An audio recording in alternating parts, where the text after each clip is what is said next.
Ooh, I don't think you guys are ready for this. You guys did not think that I at ITN was going to get into some philosophy. Now, the topic of our video today is democracy working? Is it working?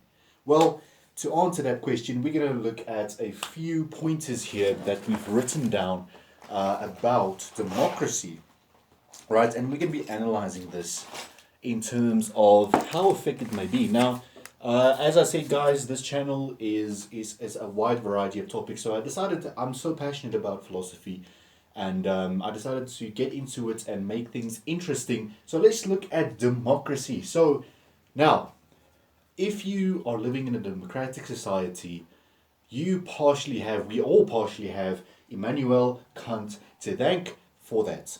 Right? So thank you, Immanuel. You saved us all, seemingly. But did you? But did you? Now, before we get into the video, please like, share, comment, and subscribe. Leave your comments, leave your suggestions on what topics you guys want next. And also, guys, Hope for the Youth, A Manual for Success, my personal motivational ebook, is available down below in the description of this video, as well as a link to our fitness website.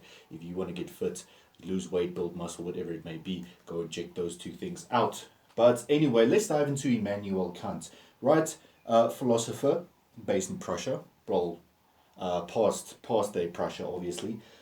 But anyway, Immanuel Kant was one of the first people to realize that every human being needs to be treated with some sort of dignity, right?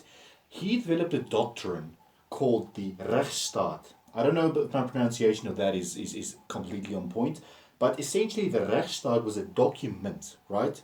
It was a document that basically gave citizens civil rights, civil liberties, civil freedoms, right?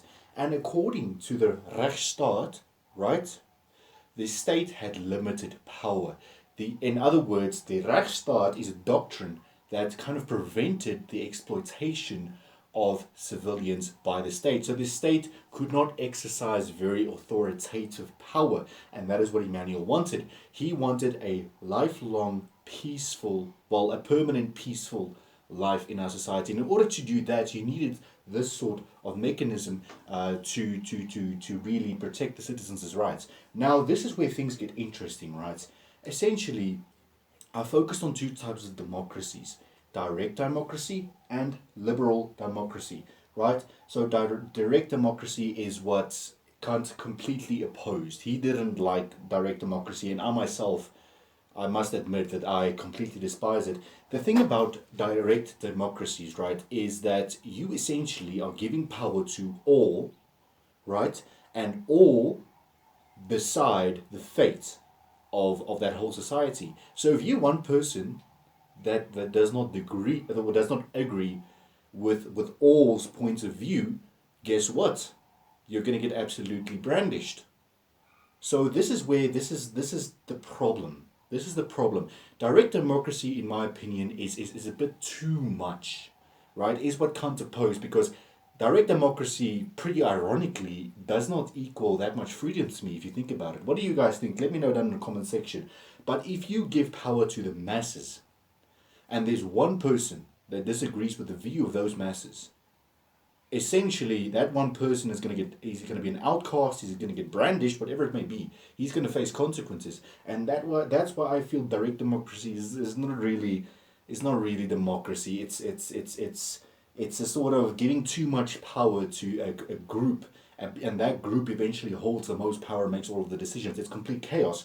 If we look at liberal democracy, right? Liberal democracy, meaning it's an indirect form of democracy, right? There's political parties, people vote for these political parties, there are representatives. In other words, yes, the people have rights, but those rights are represented by the representatives that the people elect, right? For example, this could be a republic, right? A republic of South Africa, right? We have representatives that are supposed to protect our rights. Now, what is my conclusion with all of this? The thing is, right, democracy in a sense creates, and this is something Mark Manson, I give full credit to him for this. He says that democracy leads to childlike values, but because look at it from this perspective, right? In a democracy, essentially, you have your rights, you have your civil liberties. Now, this means that the institutions have to keep foreseeing in the needs and wants of the people. And what happens when those institutions can't keep up with the demand? Then the people rebel and they decide to overthrow the institutions. So you see, Winston Churchill actually once said, and I love this take on it. Winston Churchill said that democracy is the best form of government except all of the others. So essentially, what is our conclusion here?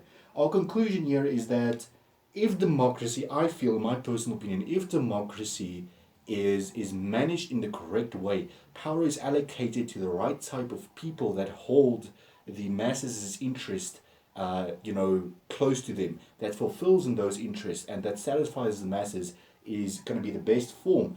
Stay away from direct democracy, people. I know technically it doesn't even exist anymore, but direct democracy, I feel, is too much. Is too much authority given to the masses. But anyway, guys, let me know your thoughts on democracy. This is a little bit of a different video. We're going to continue with these philosophical videos as well. I wanted to bring a variety onto the channel. But anyway, guys, like, share, comment, and subscribe. And I hope you enjoy the video. I'll see you in the next one.